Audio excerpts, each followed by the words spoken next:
कर्मों का फल कहानी। कर्म का फल एक ऐसा सिद्धांत है जिसे हम भारतीय दर्शन और संस्कृतियों में प्राचीन काल से सुनते आ रहे हैं। यह सिद्धांत बताता है कि व्यक्ति के द्वारा किए गए कर्मों का प्रतिफल से उसे निश्चित रूप से मिलता है। भारतीय धार्मिकों ग्रंथों में जैसे कि भागवत गीता, वेद और उपनिषदों में कर्म का फल शब्दों और सिद्धांतों के माध्यम से स्पष्ट किया गया है। कर्म का फल मानवीय जीवन का एक अनिवार्य हिस्सा है।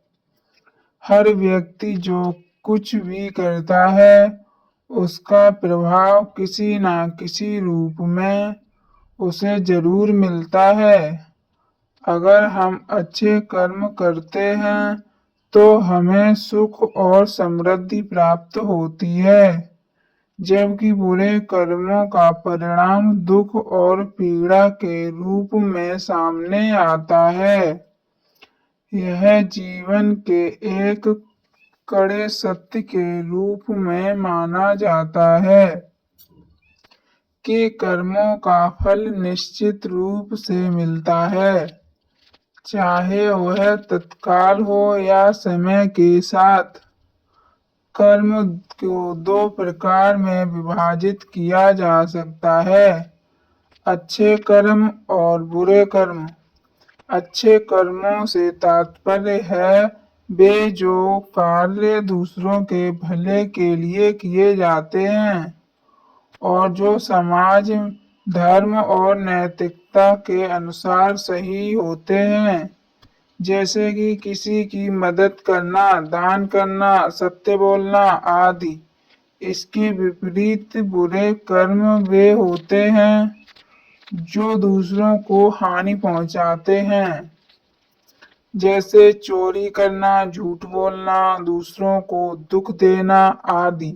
भागवत गीता में भगवान श्री कृष्ण ने अर्जुन से कहा था कि जैसा कर्म करेंगे वैसा फल पाएंगे।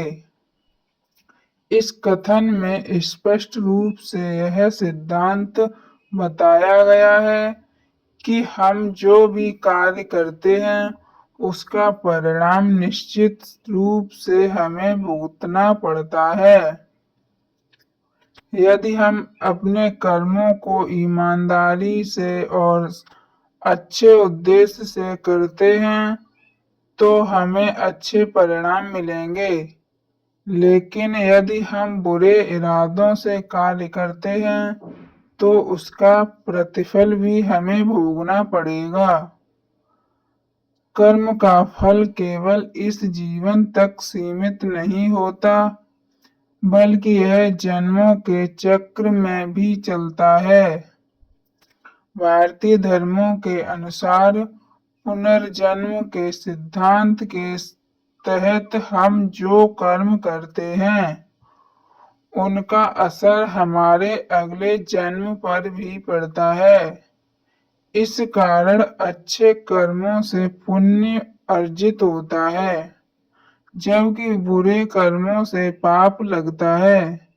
कर्म का फल एक तरह से हमारी आत्मा की शुद्धि और हमारी जीवन यात्रा की दिशा निर्धारित करता है। यदि हम जीवन के केवल अच्छे कर्मों की ओर अग्रसर होते हैं तो हमारी आत्मा भी उन्नति की ओर बढ़ती है। इसके विपरीत बुरे कर्मों से हमारी आत्मा पतित होती है और हमें दुख, पीड़ा और कष्ट का सामना करना पड़ता है। अंततः यह कहा जा सकता है कि कर्म का फल जीवन के एक अनिवार्य सत्य है। हमें अपने कर्मों को हमेशा अच्छे और सत्य के मार्ग पर रखना चाहिए।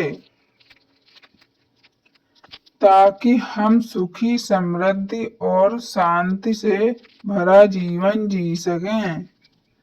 साथ ही यह हमें भी समझाता है कि हम केवल अपने कर्मों के परिणाम के लिए जिम्मेदार होते हैं और हमें कभी भी अपनी जिम्मेदारी से भागना नहीं चाहिए।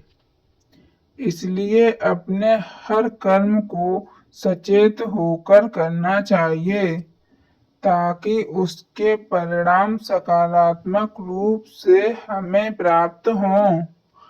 अगर हमारी ये कहानी पसंद आई हो तो लाइक करें और कमेंट करें, चैनल को सब्सक्राइब करें।